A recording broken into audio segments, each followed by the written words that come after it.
আজ থেকেই বাংলার আবহাওয়াতে পরিবর্তন আসা শুরু হচ্ছে। আস্তে আস্তে বৃষ্টির পরিবেশ দক্ষিণবঙ্গের দিকে আসতে শুরু করবে, বৃষ্টিপাত বাড়বে, গরম অস্বস্তিকর পরিবেশে কিছুটা স্বস্তি আসবে। যদিও রোদের দেখা দিনের বেলাতে মিলবে, কিন্তু ওই বিকেল বেলার দিক থেকে বা দুপুরের পর থেকে কোনো সময় থেকে কোথাও না কোথাও মেঘলা আকাশ হতে থাকবে আগামী কয়েকদিন। এইভাবেই চলবে এবং ধীরে ধীরে একটা সময়তে বৃষ্টিপাত বাড়ার একদম উপক্রম থাকবে, যেখানে মাঝারি থেকে ভারী বৃষ্টিপাতও দক্ষিণবঙ্গে দেখা যেতে পারে। যদিও উত্তরবঙ্গের জেলাগুলিতে আগামী কয়েকদিন ভারী থেকে অতি ভারী বৃষ্টিপাতের পূর্বাভাস রয়েছে। আসাম, মেঘালয়, মিজোরাম, মণিপুর, ত্রিপুরা এখানেও বেশ কিছু বৃষ্টিপাত হবে, যার মধ্যে আসাম, মেঘালয়ে অতি ভারী বৃষ্টিপাত লক্ষ্য করা যাবে এবং বাংলাদেশে রংপুর, রাজশাহী, ময়মনসিংহ, সিলেট বিভাগেও বৃষ্টিপাতের তারতম্য অনেকটাই বেশি থাকবে, যে দক্ষিণ ভাগের যে বিভাগগুলি রয়েছে তার থেকে অনেকটাই বেশি থাকবে। সেখানে বর্ষার অগ্রগতি অনেকটাই পাবেন। ইতিমধ্যে দেখতেই পাচ্ছেন উপগ্রহ চিত্রে যে মেঘলা আকাশ কিন্তু আস্তে আস্তে দক্ষিণবঙ্গের দিকেও মুর্শিদাবাদ, নদিয়া এদিকে কিন্তু আস্তে আস্তে মেঘলা আকাশ হওয়ার উপক্রম রয়েছে এবং পশ্চিমের দিকের কিছু অংশ বিক্ষিপ্তভাবে মেঘলা মেঘলা পরিবেশ পাওয়া যাচ্ছে। এরই মধ্যে কিন্তু বৃষ্টিপাত আসবে। কলকাতা তার পার্শ্ববর্তী এলাকাগুলিতে আগামী কয়েকদিনে যে বৃষ্টিপাত আসছে সেখানে বৃষ্টিপাত কিন্তু বাড়বে। মানে কলকাতা, হাওড়া, হুগলি, ২৪ পরগনা, পূর্ব মেদিনীপুর, নদিয়া এই অঞ্চলটা অনেকটা বৃষ্টিপাত পেতে পারে। এছাড়াও কিছুটা কমের মধ্যে থাকবে পুরুলিয়া, পশ্চিম বর্ধমান, বীরভূম, কিন্তু এখানেও বৃষ্টিপাত থাকবে, থাকবে না নয়, এখানেও বৃষ্টিপাত থাকবে কিন্তু একটু কমের মধ্যে। ঝাড়গ্রাম, মেদিনীপুর, বাঁকুড়া, পূর্ব বর্ধমান এদিকেও বেশ কিছু বৃষ্টিপাত থাকবে। চলুন আমরা সমস্ত কিছু আলোচনা করব। বর্ষার অগ্রগতি ইতিমধ্যে হয়েছে। তো এবারে বর্ষার যে আসল বৃষ্টিপাতটা, আমরা বর্ষা প্রবেশের পর থেকে ১২ তারিখ থেকে কিন্তু সেভাবে বৃষ্টিপাত পাচ্ছি না, খুব বিক্ষিপ্ত হচ্ছে, সেখানে পরিবর্তনটা আসছে। সেইটা আমরা দেখব যে কোন কোন জায়গাগুলোতে দাপিয়ে বৃষ্টিপাত দিতে পারে। আপনার এলাকায় এখন আকাশ কি পরিষ্কার নাকি মেঘলা, অবশ্যই কমেন্ট করে জানাবেন।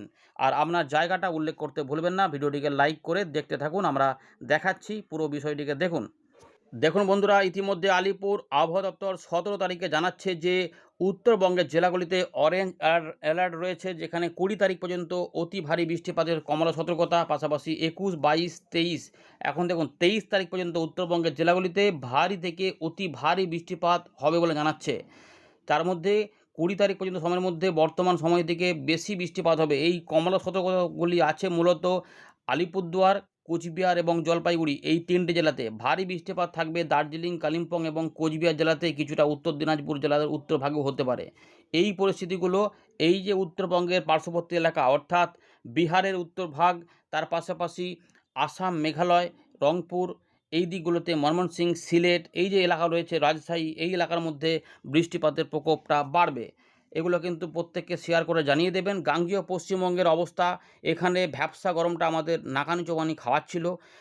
গরমটা অনেকটাই বেশি অনুভূতি হচ্ছিল, মানে জলীয় বাষ্প বেশি থাকার জন্য শুকনো গরমটা আলাদা, কিন্তু এই ভ্যাপসা গরমটা ঘর্মাক্ত পরিস্থিতি তৈরি করছে, অস্বস্তিকর পরিবেশ তৈরি করছে। এখানে বৃষ্টিপাত মাঝে মাঝে হচ্ছে, কিন্তু ভালো বৃষ্টিপাতটা কবে পাওয়া যাবে? তো ইতিমধ্যে অরেঞ্জ অ্যালার্ট জারি করেছে আমাদের ১৮ তারিখ এবং ১৯ তারিখে। এগুলো মূলত থাকবে আমাদের পশ্চিমের দিকের কিছু উত্তর ভাগের জেলাগুলিতে, মানে পুরুলিয়া, বাঁকুড়া, ২ বর্ধমান, বীরভূম, মুর্শিদাবাদ, নদিয়া এবং কিছুটা হুগলি, উত্তর ২৪ পরগনার কিছু এলাকা এবং ঝাড়গ্রাম, পূর্ব মেদিনীপুর, পশ্চিম মেদিনীপুরের এই সাইডগুলোতে থাকতে পারে, কিন্তু সব জায়গাতেই বৃষ্টিপাতের সম্ভাবনা থাকছে। তাই বজ্র বিদ্যুৎ সহ বৃষ্টিপাতটা সব জায়গাতেই থাকবে। এই ১৮ তারিখ থেকে পরিবর্তন হওয়া শুরু হবে, যা ১৯, ২০, ২১, ২২ তারিখ পর্যন্ত সম্ভাবনা থাকবে। ২৩ তারিখের দিকে একটু কমতেও পারে, অথবা একটা মোটামুটি থাকতে পারে। কারণ গাঙ্গেয় পশ্চিমবঙ্গের বৃষ্টিপাতগুলো টানা কিন্তু এককভাবে হবে না, যেটা উত্তরবঙ্গে চলছে সেটা কিন্তু হবে না। গাঙ্গেয় পশ্চিমবঙ্গে থেমে থেমে বৃষ্টিপাতগুলো থাকবে, যখন হবে তখন অনেক সময়তে বাড়িয়ে দেবে। মানে ধরুন যে সকালবেলা বৃষ্টিপাত হলো, সারাদিন দেখবেন রোদ বোধ বেরিয়ে গেল, কিছুই হচ্ছে না, আবার দেখা গেলো যে বিকেল বা সন্ধ্যের পর থেকে বা রাতের মধ্যে আবার মেঘ ডেকে বৃষ্টিপাত হচ্ছে, এই রকমভাবে ব্যাপারটা থাকতে পারে। বা রাত থেকে সকালেও বৃষ্টিপাত দিয়ে দিল, সারাদিন আর কিছুই হলো না, এই রকমভাবেও থাকতে পারে। মোটামুটি বিষয়টাকে এরভাবে ধরে নিয়ে এগোতে হবে। এবারে আমরা একটু অল্প করে দেখে নেব ১৭ তারিখ সকালবেলায় আবহাওয়া দপ্তরের আপডেট। আমরা যেটা দেখতে পাচ্ছি, আগামী ৪-৫ দিনে বর্ষার লাইন আরেকটু অগ্রগতি হবে। আমাদের পূর্ব ভারতের জন্য যে খবরটা রয়েছে, এখানে গাঙ্গেয় পশ্চিমবঙ্গে দেখা যাচ্ছে যে ১৭ তারিখ থেকে ১৯ তারিখের মধ্যে বিক্ষিপ্তভাবে বৃষ্টিপাতটা থাকবে। বিহার, ঝাড়খণ্ড, উড়িষ্যাতেও তাই থাকবে। কিন্তু বৃষ্টিপাতটা বাড়বে ২০ তারিখ থেকে ২২ তারিখের মধ্যে। এখানে পরিষ্কার বলছে যে ফেয়ারলি ওয়াইড স্প্রেড থেকে ওয়াইড স্প্রেড, অর্থাৎ 60, 70, 80, 90% জায়গাতে কোনো কোনো জেলার অংশে পৌঁছে যাবে। আবার 100% জায়গাতেও বৃষ্টিপাত হতে পারে। সেগুলো হচ্ছে যে 22 তারিখ, 20 তারিখ থেকে 22 তারিখ, অর্থাৎ ওই 20, 21, 22 এই 3টে দিনের মধ্যে আমরা বেশি বৃষ্টিপাতটা পেতে পারি, বেশি এলাকা ভিত্তিক বৃষ্টিপাত পেতে পারি। এর পাশাপাশি বজ্র বিদ্যুৎ সহ বৃষ্টিপাতের সময় একটু দমকা ঝোড়ো হাওয়া কোথাও কোথাও 40, 50, 60 পর্যন্ত যেতে পারে, যা গাঙ্গেয় পশ্চিমবঙ্গে থাকবে 17 তারিখ থেকে 22 তারিখের মধ্যে, উত্তরবঙ্গের দিকে 17 তারিখ থেকে 19 তারিখের মধ্যে, ঝাড়খণ্ডের দিকে 17 তারিখ থেকে 18 তারিখের মধ্যে এবং 21 থেকে 22-এর মধ্যে ঝাড়খণ্ডে আবার দেখা যাবে। বিহারের দিকে 17 জুনের পর 20 জুনে দেখা যেতে পারে, উড়িষ্যার দিকে 17 থেকে 20 জুনের মধ্যে।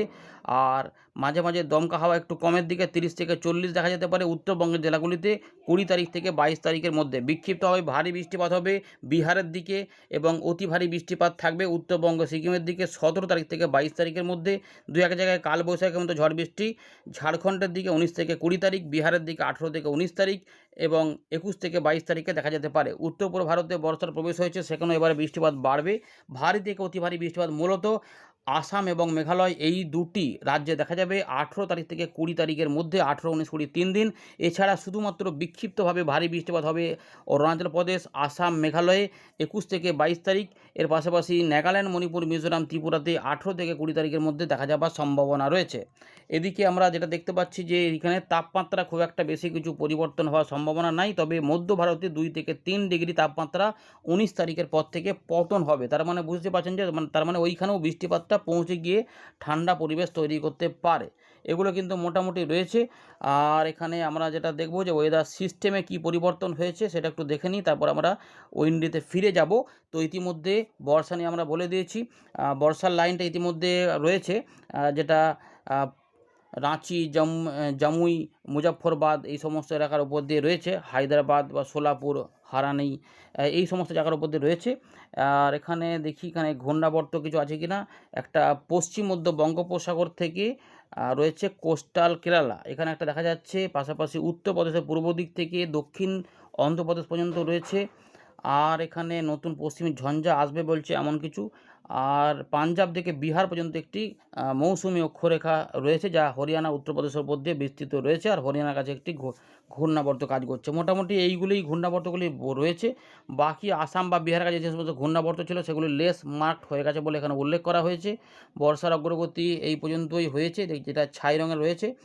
বিহার, ঝাড়খণ্ডের পশ্চিম দিক, উড়িষ্যার পশ্চিম দিক, গোটা ছত্তিশগড় এসব বাকি আছে। এগুলো আগামী 4 থেকে 5 দিনের মধ্যে কভার দেবে। ইতিমধ্যে আমরা যদি এই চিত্রটা দেখি তাহলে উত্তরবঙ্গে রয়েছে ভারী থেকে অতি ভারী বৃষ্টিপাত, আসাম, মেঘালয়ে ভারী বৃষ্টিপাত। যদিও উত্তর পূর্ব ভারতের বাকি এগুলোতে সতর্কতা এখানে দেখা যাচ্ছে না, তবে পরিবর্তন একটু হবে পরবর্তী ক্ষেত্রে। বিহার, ঝাড়খণ্ড, উড়িষ্যা, গাঙ্গেয় পশ্চিমবঙ্গে বজ্রবিদ্যুৎ সহ বৃষ্টিপাত হতে পারে। গাঙ্গেয় পশ্চিমবঙ্গ এবং উড়িষ্যার এখানে কিন্তু অস্বস্তিকর গরম থাকবে। মূলত পুরুলিয়া, পশ্চিম বর্ধমান, ঝাড়গ্রাম, পশ্চিম পূর্ব মেদিনীপুরের এই জায়গাগুলোতে অস্বস্তিকর গরম থাকবে। আর মধ্য ভারতে রয়েছে তাপপ্রবাহ, বুঝতে পেরেছেন তো। এই দুটির প্রভাবেই কিন্তু আমাদের এখানে ভ্যাপসা গরমটা অনেকটা বেড়ে গেছিলো, সেইটাতে আস্তে আস্তে পরিবর্তন আসবে। আমরা 19 তারিখ থেকে দেখব যে তাপমাত্রার পতন হচ্ছে এবং এখানেও কিন্তু অনেকটা ভ্যাপসা গরমগুলো কমে যাবে, একটু স্বস্তি অবশ্যই আসবে। অল্প স্বল্প ভ্যাপসা গরম অবশ্যই থাকবে। আপনাদের মতামত জানাবেন, কেমন অনুভব করছেন বর্তমানে। আমরা আবারও ফেরত চলে এলাম উইন্ডির লাইভ স্ক্রিনে। বঙ্গোপসাগরে আমরা দেখতে পাচ্ছি যে মধ্যভাগে কিন্তু ভালোই মেঘের ঘনঘটা রয়েছে। আর মোটামুটি গাঙ্গেয় পশ্চিমবঙ্গের কলকাতা, হাওড়া, হুগলি, 24 পরগনা থেকে শুরু করে মধ্য দক্ষিণবঙ্গ মোটামুটি ফাঁকা রয়েছে। কিছু কিছু পুরুলিয়ার পশ্চিম দিকে মেঘলা মেঘলা, আর বাকি অংশে অনেকটা ঝাপসা আকাশ থাকলেও সেগুলো খুব একটা মেঘলা নয়। কোথাও কোথাও একটু মেঘলা মেঘলা ভাব মাঝে মাঝে থাকবে, মানে রোদটা একটু ঝাপসা হয়ে যাবে দিনের বেলাতে, এরকম ব্যাপার আর কি। যদি এটা দিনের বেলাতে দেখেন তাহলে সেই ব্যাপারটা থাকছে। কিন্তু উত্তরবঙ্গের জেলাগুলি বাংলাদেশের উত্তরভাগে মেঘলা আকাশ হয়ে রয়েছে, বিশেষ করে আলিপুরদুয়ার, কোচবিহার, রংপুরের পূর্ব দিক, এদিকে রাজশাহী রয়েছে, ময়মনসিংহ, সিলেট, এখানে বৃষ্টিপাতও হচ্ছে বেশ কিছু অংশে, আবার মেঘলা আকাশও রয়েছে। এইগুলো এই মেঘটা আস্তে আস্তে ছড়াচ্ছে, কিন্তু ছড়াচ্ছে মানে যে বৃষ্টিপাত হবে তেমন না, কারণ এইখানেই বৃষ্টিপাতের সম্ভাবনা হচ্ছে আসামের উত্তর পূর্ব ভাগেও এগুলো রয়েছে। এবার আগামী কয়েকদিনে আমরা বৃষ্টিপাতের পরিবেশটা একটু দেখে নেওয়ার চেষ্টা করি, বৃষ্টিপাতটা আসবে কখন আসবে। তো বেলা থেকে দুপুর পর্যন্ত মোটামুটি গাঙ্গেয় পশ্চিমবঙ্গে ফাঁকা থাকার সম্ভাবনাই রয়েছে বেশি। তবে ওই দুপুরবেলার পর থেকে কিছু কিছু অংশে বিক্ষিপ্তভাবে বৃষ্টিপাত আসতে পারে, যা সম্ভাবনা থাকছে গাঙ্গেয় পশ্চিমবঙ্গের বীরভূম, মুর্শিদাবাদ, নদিয়া, কিছু কিছু বর্ধমান সাইডে, দুটো বর্ধমানে কোনো এলাকাতে মানে দুর্গাপুর দিক থেকে, আর রয়েছে কিছুটা কলকাতা, হাওড়া, 24 পরগনার আশেপাশে এই দিকগুলোতে এবং রাজশাহী সহ এগুলোতে, মালদার দিকেও কোথাও মেঘলা আকাশে বিক্ষিপ্তভাবে হালকা বৃষ্টিপাতের সম্ভাবনা। এবার কোথাও লোকাল মেঘের মতো বেশি বেড়ে গেলে কোনো পয়েন্টে একটু বৃষ্টিপাত বেড়ে যেতে পারে, সেগুলো সম্ভাবনা থাকবে। কিন্তু 17 তারিখে খুব বেশি বৃষ্টিপাত আছে এমন নয়। 18 তারিখ থেকে পরিবর্তন হবে, অরেঞ্জ অ্যালার্ট জারি করা হয়েছে। 17 তারিখ রাতে উত্তরবঙ্গের জেলাগুলিতে বৃষ্টিপাত বাড়বে। আলিপুরদুয়ার, কোচবিহার, জলপাইগুড়ি 3টে জেলাতে অতি ভারী বৃষ্টিপাত হতে পারে দু এক জায়গায়, কিন্তু মূলত ভারী বৃষ্টিপাত থাকবে উত্তর দক্ষিণ দিনাজপুর, বাংলাদেশের রংপুর, সিকিম, তার পাশাপাশি আসাম, মেঘালয়ের পশ্চিম দিকে এবং ময়মনসিংহ, সিলেট এই অংশগুলিতে বৃষ্টিপাতের দাপট দেখা যাবে। আর এখানে কিন্তু জলীয় বাষ্প ঢুকছে, তার মানে ভ্যাপসা গরমটা 18 তারিখ বৃহস্পতিবারেও থাকবে, এটা পাওয়া গেল। বাংলাদেশে পরের দিকে ঢাকা, খুলনা, বরিশাল, চট্টগ্রাম, ত্রিপুরা আমাদের ওদিকটাতে কিন্তু বৃষ্টিপাতটা রাত থেকে সকালের মধ্যে বা বেলার দিক থেকে এখানে হতে পারে। এরপরে বৃষ্টিপাতগুলো গাঙ্গেয় পশ্চিমবঙ্গের উপর 18 তারিখে দেখা যাবে, উড়িষ্যাতে দেখা যাবে। গাঙ্গেয় পশ্চিমবঙ্গের পূর্ব মেদিনীপুর, দক্ষিণ 24 পরগনা, তার পাশাপাশি কলকাতা, হাওড়া হয়ে কিছুটা 24 পরগনা উত্তর ভাগ হয়ে রাজশাহী বা এদিকে ঝিনাইদহ, কটচাঁদপুর এই সাইডগুলো ধরে কিছু বিক্ষিপ্ত বৃষ্টিপাত আমাদের ঝাড়খণ্ডের দিকে থাকবে। তার ফলে পুরুলিয়া বা বাঁকুড়া পশ্চিম দিকে কিছু অংশে বৃষ্টিপাত হতেও পারে। পরের দিকে আবার দেখা যাচ্ছে বৃষ্টিটা তার মানে ঘুরবে, কোথাও এদিক ওদিক করে কখনো ঘুরবে, সব সময় হবে না এরকম। বিক্ষিপ্ত বৃষ্টিপাত বৃহস্পতিবারেও থাকবে, দুই এক জায়গায় বজ্রবিদ্যুৎ সহ বৃষ্টিপাত হতে পারে, এগুলো কিন্তু থাকবে। তার জন্য হয়তো অরেঞ্জ অ্যালার্ট রয়েছে, আর দমকা ঝোড়ো হাওয়া থাকতে পারে। কিন্তু 18 তারিখ রাত থেকে বৃষ্টিপাত বাড়বে, যা ময়মনসিংহ, সিলেট এবং মেঘালয়ের দিকে, আলিপুরদুয়ার, কোচবিহারের দিকে বৃষ্টিপাত বাড়াবে এবং এখানে দেখা যাচ্ছে যে এই অঞ্চলগুলোতে ভারী বৃষ্টিপাত হবে। ঢাকার দিকেও কিন্তু 18 তারিখ থেকে 19 তারিখ সকালের মধ্যে ত্রিপুরার দিকগুলোতে মাঝারি থেকে ভারী বৃষ্টিপাতও শুরু হয়ে যেতে পারে। বীরভূম, মুর্শিদাবাদ, নদিয়ার দিকেও বৃষ্টিপাত এই সময়কালে থাকতে পারে। খুলনা, বরিশাল এই বিভাগেও বৃষ্টিপাত এই সময়কালে দাপট দেখাবে। চট্টগ্রামের দিকেও কিছুটা দাপট দেখা যাচ্ছে এবং বঙ্গোপসাগরের উত্তর ভাগেও থাকবে। দক্ষিণ 24 পরগনা, সুন্দরবন সাইডেও বৃষ্টিপাত সকালের দিকেও থাকতে পারে। আর শুক্রবার থেকে বৃষ্টিপাত যেহেতু বাড়বে, ছড়াবে বৃষ্টিপাতটা, বর্ষার মতো পরিবেশ আস্তে তৈরি হবে, তাই সম্ভাবনা থাকছে দুপুরবেলার পর থেকে এই পরিবেশটা পাওয়া যেতে পারে। উড়িষ্যার উত্তর পূর্ব ভাগে বৃষ্টিপাত পাওয়া যাবে, তার সঙ্গে দুই মেদিনীপুর, ঝাড়গ্রাম, কলকাতা, হাওড়া, হুগলি, 24 পরগনার দিকে এবং বাংলাদেশের খুলনা, বরিশাল, ঢাকা, চট্টগ্রাম সহ ত্রিপুরা, মিজোরামের দিকে বৃষ্টিপাতের পরিবেশটা ভালো থাকবে। আচ্ছা, এটা হয়ে গেল রাত থেকে সকাল। আচ্ছা, আবার আমাদের গাঙ্গেয় পশ্চিমবঙ্গের উত্তরভাগে কিছু অংশে বিক্ষিপ্তভাবে হালকা মাঝারি বৃষ্টিপাত হতে পারে। এইটা কিন্তু রয়েছে, এই যে কদিন বৃষ্টিপাত থাকবে, এখানে বৃষ্টিপাত বাড়বে উত্তরবঙ্গে, যা একই সময়কালে দু জায়গায় বৃষ্টিপাত হবে। তো উত্তরবঙ্গের আলিপুরদুয়ার, কোচবিহারে ভারী থেকে অতি ভারী বৃষ্টিপাত, ভুটানে বৃষ্টিপাত হবে, ভারী বৃষ্টিপাত সিকিমে হবে। এর পাশাপাশি দেখা যাচ্ছে যে আমাদের আসাম, মেঘালয়ের দিকেও বৃষ্টিপাতগুলো বাড়বে। এইটা একটা হয়ে গেল। এরপর যেটা আমরা দেখতে চাইছি যে 20 তারিখ থেকে 22 তারিখের মধ্যে কী হবে, এটা একটু ট্র্যাক করি। উত্তরবঙ্গে বৃষ্টিপাত যে হবে দেখা যাচ্ছে। আচ্ছা, 20 তারিখে কিন্তু বৃষ্টিপাতের পরিবেশটা ভালো থাকবে। 20 থেকে 22-এ জোর দিয়েছে আবহাওয়া দপ্তর, যেখানে এলাকাভিত্তিক বৃষ্টিপাত বাড়বে। তো 24 পরগনা দুটো, কলকাতা, হাওড়া, হুগলি এবং পূর্ব মেদিনীপুর সঙ্গে পশ্চিম মেদিনীপুরের কিছুটা এলাকা ধরে বৃষ্টিপাত বাড়ার সম্ভাবনা ভালো রয়েছে। খুলনা, বরিশালের দিকেও থাকবে। 20 তারিখের বৃষ্টিপাত দেখা যাচ্ছে উপকূলবর্তী জেলা, তার পার্শ্ববর্তী এলাকাতে বেশি, বঙ্গোপসাগরেও বৃষ্টিপাতের দাপট বেশি থাকবে। বুঝতে পারছেন, তার মানে ভ্যাপসা গরমটা তার মানে কিছু এলাকাতে আপাতত থাকবে দেখা যাচ্ছে। আর উত্তরবঙ্গে 20 তারিখ থেকে 21 তারিখের মধ্যে বৃষ্টিপাত আরও বেশ কিছুটা বাড়তে পারে, আস্তে ছড়াবে বৃষ্টিপাতগুলো। বড় এই যে রাত থেকে সকালে ভারী অতি ভারী বৃষ্টিপাত থাকবে, বাংলাদেশের রংপুর বিভাগেও থাকবে, প্রচুর বৃষ্টিপাত হবে। 21 তারিখে বৃষ্টিপাত দক্ষিণবঙ্গে আরও একটু ছড়ানোর সম্ভাবনা থাকবে, দেখি এখানে কী পাওয়া যাচ্ছে। সম্ভাবনা তো রয়েছে, কিছু বৃষ্টিপাত এখানে রয়েছে, কোথাও বা মাঝারি ভারী বৃষ্টিপাত হবে, যা পুরুলিয়া, বাঁকুড়া, বর্ধমান, দুর্গাপুরের দিক থেকে কিছুটা হুগলি, আরামবাগ, চন্দননগর, হুগলি, মানে 20 থেকে 22-এর মধ্যেই মেদিনীপুরের দিকেও, খড়গপুরের উপর দিকে দেখা যাচ্ছে বৃষ্টিপাতের দাপটটা তুলনামূলক একটু ভালো হতে পারে। এইটা থাকছে। আর উত্তরবঙ্গে তো দেখা যাচ্ছে যে ওটা হবেই, উত্তরবঙ্গে বৃষ্টিপাতের সম্ভাবনা ভালো রয়েছে, ভারী থেকে অতি ভারী প্রবল বর্ষণ ওখানে থাকবে। 22 তারিখে বৃষ্টিপাত কী হচ্ছে, 22 তারিখে গাঙ্গেয় পশ্চিমবঙ্গের উত্তরভাগে বীরভূম, মুর্শিদাবাদ, নদিয়া, দুই বর্ধমানের দিকে, বাঁকুড়া, পুরুলিয়ার দিকে বৃষ্টিপাতের দাপটটা তুলনামূলক একটু বেশি অন্যান্য জায়গার তুলনায় দেখা যাচ্ছে। মালদা বা দিনাজপুরের দিকেও এবং তার সঙ্গে রাজশাহী বিভাগেও বৃষ্টিপাতগুলো থাকবে, ময়মনসিংহ, সিলেটেও থাকবে। এইটা হয়ে গেল।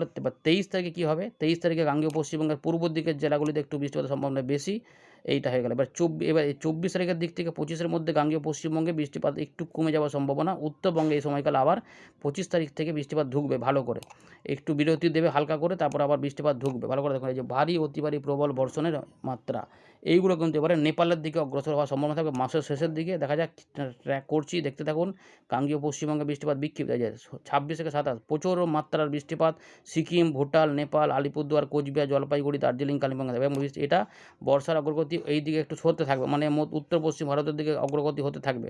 তার মানে এই দিকে বৃষ্টিপাতের পরিবেশ পাওয়া যাবে, আর পাহাড়ি অঞ্চলে ভারী, অতি ভারী বৃষ্টিপাতগুলো হতে থাকবে বিহারের দিকে যাওয়া। যেটা বলতে চাইছে এটাই দেখাচ্ছে, নেপালের দিকে বিহারের উত্তরভাগে পাহাড়ি অঞ্চলে ভারী, অতি ভারী বৃষ্টিপাতের দাপট দেখা যাবে। এবং এরই টানে আমাদের গাঙ্গেয় পশ্চিমবঙ্গ স্বস্তির বৃষ্টিপাত মাসের শেষের দিকে আপাতত রয়েছে, এবং উত্তরাখণ্ডের দিকে বর্ষার অগ্রগতি হয়ে যাবে, মধ্য ভারতের হয়ে যে উত্তরপ্রদেশের দিকেও যাচ্ছে। বুঝতে পেরেছেন তো? এইভাবে ব্যাপারটা, বর্ষার অগ্রগতির ফলে আমরা এখানে জলীয় বাষ্পের টানে কিছু বৃষ্টিপাত পাবো। নিম্নচাপের মতো পরিবেশ একটু আধটু থাকতে পারে মাসের শেষের দিকে। এই ঘূর্ণাবর্ত পরিবেশে কিছু নিম্নচাপের ক্ষেত্রেও হয়তো থাকতে পারে অল্প স্বল্প করে। এই যে দেখুন, লো একটা আমরা দেখতে পেলাম এখানে, একটুখানি দেখালো অল্প করে, এই যে এই উড়িষ্যা, পশ্চিমবঙ্গের উপরে যে লো দেখা যাচ্ছে, তার মানে একটুখানি হালকা নিম্নচাপের একটা চান্স থাকবে, যার ফলে বৃষ্টিপাত একটু ভালো পাওয়া যেতে পারে। আপাতত এই রয়েছে, কী হবে না হবে পরে জানিয়ে দেওয়া হবে। ধন্যবাদ।